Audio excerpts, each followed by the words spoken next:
Bismillahirrahmanirrahim. Assalamualaikum warahmatullahi wabarakatuh. Sebelumnya perkenalkan, nama saya Sri Astuti Mashuri. Saya adalah mahasiswa pasca sarjana UMI program studi Magister Kesehatan, konsentrasi promosi kesehatan.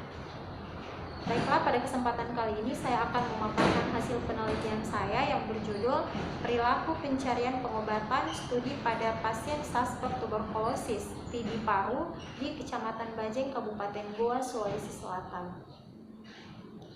Gambaran umum penelitian bahwa penelitian ini saya lakukan di wilayah kerja Puskesmas Pak Bentengan, Kecamatan Bajeng, Kabupaten Goa, di mana di puskesmas tersebut salah satu masalah kesehatan dengan prevalensi angka kejadian yang tinggi yaitu kasus TB.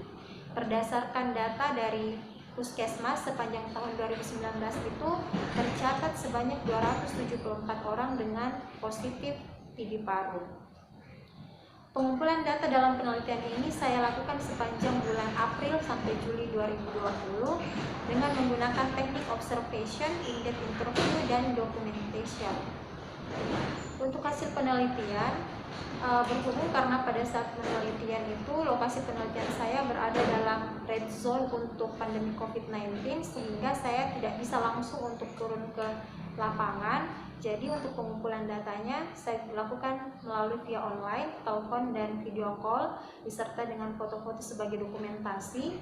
Kemudian untuk mendapatkan informan yang saya butuhkan itu saya menggunakan bantuan satu orang asisten peneliti. Sedangkan untuk mencari informan sesuai dengan proposal bahwa saya melakukan pencarian informan dengan menggunakan teknik purposive sampling sesuai dengan kriteria yang telah saya tentukan sebelumnya, dan dengan menggunakan metode tersebut saya mendapatkan 9 orang informan, di mana 9 informan ini terdiri atas 1 orang informan kunci, dalam hal ini koordinator P2 TB. Kemudian informan pendukung ada 2 orang selaku keluarga pasien suspek TB paru, sedangkan untuk informan biasa ada 6 orang, dalam hal ini pasien suspek TB paru itu sendiri. Untuk karakteristik dari informan itu semuanya ada 9 orang. Kemudian dari segi jenis kelamin itu didominasi oleh perempuan. Kemudian untuk kategori umur dimulai dari umur 25 tahun sampai 55 tahun. Sedangkan untuk strata pendidikan dalam penelitian ini mulai dari SD, SMP, SMA, dan sarjana, dengan pekerjaan mulai dari sebagai ibu rumah tangga, petani, mahasiswa, dan PNS. Jadi dalam penelitian ini mulai dari strata pendidikannya semua sudah mencakup, begitupun dengan pekerjaannya. Untuk pembahasan, jadi sesuai dengan tujuan di proposal bahwa saya ingin melihat 5 perilaku pencarian pengobatan yang biasa dilakukan oleh masyarakat, dan dalam penelitian ini pun saya mendapatkan bahwa dari kelima perilaku pencarian pengobatan tersebut semuanya juga dilakukan oleh informan dalam penelitian ini. Jadi yang pertama terkait dengan pola pencarian pengobatan dengan no action. Jadi dalam penelitian ini no action berarti ketika seseorang atau seorang pasien mengalami keluhan suspek TB paru, dia tidak melakukan apa-apa. Dimana untuk pasien suspek TB paru yang memilih untuk no action, di situ mereka berasumsi bahwa gejala yang dirasakan itu tidak berbahaya, kemudian tidak mengganggu aktivitasnya, dan dapat sembuh dengan sendirinya tanpa melakukan pengobatan, baik pengobatan secara medis maupun pengobatan secara tradisional. Kemudian dari 6 pasien suspek TB paru dalam hal ini informan biasa, di situ ada saya dapatkan 2 orang yang ketika mengalami gejala TB paru atau suspek TB paru, mereka tidak melakukan tindakan apa-apa, cukup beristirahat saja. Jadi itu termasuk dalam kategori no action. Nah, untuk pasien suspek TB paru dengan tidak melakukan pengobatan apapun, di sini tentunya akan memberikan dampak, yakni resiko penularan yang semakin besar. Kemudian untuk poin yang kedua yaitu self treatment.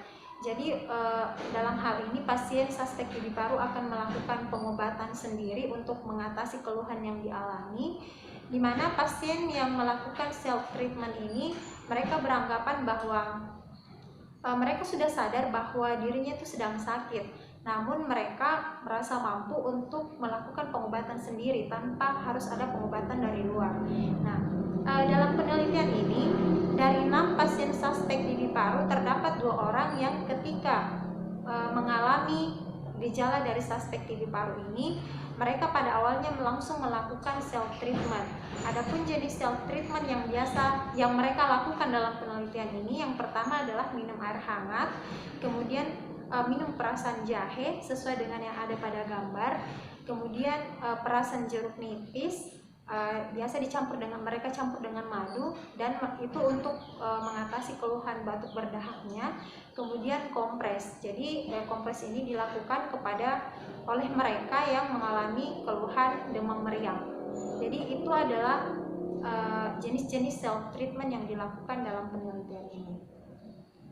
Kemudian untuk poin yang ketiga yaitu traditional remedy, jadi atau pengobatan tradisional. Jadi pasien-pasien suspek TB paru yang memilih untuk melakukan traditional remedy ini, mereka sudah meyakini bahwa sakit yang mereka derita atau gejala suspek TB paru, mulai dari terutama batuk lama sampai batuk darah yang mereka alami itu disebabkan karena guna-guna. Jadi mereka yakin bahwa penyakitnya itu penyakit magic atau ada kaitannya dengan ilmu gaib, sehingga pengobatan yang mereka lakukan pun itu bernuansa tradisional atau alternatif.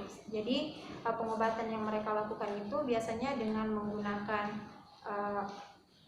orang pintar atau sejenis dukun seperti itu, dimana itu sudah menjadi suatu kebudayaan yang turun-temurun. Nah, dari hasil penelitian ini, dari 6 pasien suspek TB paru terdapat 5 orang yang melakukan pengobatan secara alternatif atau secara tradisional, yaitu menggunakan jasa dukun. Meskipun dari penelitian ini ada yang memang sebelumnya sudah pernah melakukan tindakan pengobatan sebelumnya, namun pada akhirnya tetap juga kembali ke traditional remedy, karena ketika mereka melakukan pengobatan secara self treatment misalnya, tapi tidak ada perubahan atau gejala yang dialami semakin parah, mereka langsung beranggapan bahwa ini adalah penyakit magic atau penyakit guna-guna yang membutuhkan pengobatan secara tradisional juga. Nah, dalam traditional remedy ini, berdasarkan hasil observasi dan wawancara serta dokumentasi yang saya lakukan, di sini pasien suspek TB paru mengatakan bahwa ketika mereka datang ke dukun misalnya, mereka itu diberikan 1 botol air, di mana air itu sudah dibacakan sejenis doa atau jimat atau ditiup-tiup seperti itu. Dan air ini mereka diarahkan untuk digunakan dengan cara diminum atau dibasuh ke muka. Kemudian poin yang keempat yaitu chemist shop. Jadi chemist shop ini dimana seorang pasien suspek TB paru memanfaatkan obat-obat yang dijual bebas di warung-warung dekat rumah atau menggunakan ramuan-ramuan tertentu tanpa adanya resep dokter. Jadi pasien suspek TB paru ini menganggap bahwa keluhan yang mereka alami itu seperti batuk, itu hanya batuk biasa, sehingga cukup diobati dengan obat-obat yang ada di warung. Itu mereka berlandaskan pada pengalaman pengobatan sebelumnya dan itu sembuh, sehingga mereka percaya akan hal itu. Dalam penelitian ini pun dengan teknik observasi, wawancara, dan dokumentasi yang saya lakukan, dari 6 pasien suspek TB paru hanya ada 1 orang yang memilih pengobatan secara chemist shop, dengan alasan bahwa dengan pengobatan chemist shop ini itu lebih mudah dijangkau dan tidak terlalu berbelit-belit, serta mereka juga berlandaskan pada pengalaman sebelumnya bahwa sudah terbukti berhasil untuk menyembuhkan keluhan yang sama. Biasanya jenis obat yang dalam penelitian ini, obat yang digunakan yaitu konidin, biasanya untuk mengobati batuk berdahak, sedangkan untuk mengobati demam meriang itu digunakan obat paracetamol. Dan poin terakhir yaitu professional treatment. Jadi pasien dalam penelitian ini, pasien suspek TB paru, ia menganggap bahwa keluhan yang dialami itu karena adanya gangguan dalam sistem tubuhnya. terjadi gangguan secara fisiologis di dalam tubuhnya, sehingga ketika mereka mengalami gejala suspek TB paru, mereka langsung melakukan pengobatan ke fasilitas pelayanan kesehatan. Dalam penelitian ini ke Puskesmas Pak Bentengan itu sendiri sebagai lokasi penelitian. Nah, dari hasil observasi, wawancara, dan dokumentasi, dari 6 orang pasien suspek TB paru, hanya 2 orang yang memanfaatkan fasilitas pelayanan kesehatan ketika mereka mengalami keluhan suspek TB paru. Nah, dari hasil in-depth interview yang saya lakukan, bahwa ketika kedua orang pasien suspek TB paru ini melakukan pengobatan ke pelayanan kesehatan dalam artian puskesmas, mereka langsung dilakukan anamnesa terkait dengan mengkaji sudah berapa lama batuknya, kemudian ada atau tidak riwayat keluarga yang mengalami keluhan yang sama, dan pengkajian-pengkajian lain. Ketika didapatkan data yang mendukung untuk pasien tersebut tertular atau mengalami suspek TB paru, langsung dilakukan, petugas kesehatan di puskesmas itu langsung melakukan pemeriksaan sputum apakah pasien tersebut BTA positif atau negatif. Sebagai kesimpulan bahwa untuk no action, pasien suspek TB paru hanya menganggap bahwa sakit yang mereka alami itu hanya keluhan-keluhan biasa, sehingga tidak membutuhkan untuk pengobatan baik secara tradisional maupun secara medis. Kemudian self treatment, pasien suspek TB paru menganggap bahwa sakit yang dialami itu bisa disembuhkan sendiri tanpa membutuhkan pengobatan dari luar.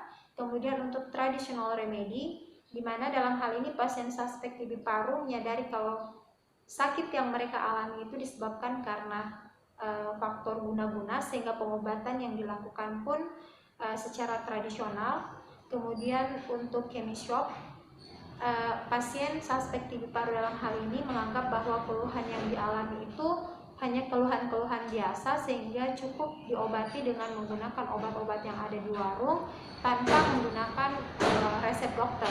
Sedangkan untuk professional treatment, dalam hal ini pasien suspek TB paru, mereka menyadari bahwa keluhan yang dialami itu disebabkan karena adanya gangguan fisiologis dalam tubuhnya, sehingga mereka langsung melakukan pengobatan ke pelayanan kesehatan.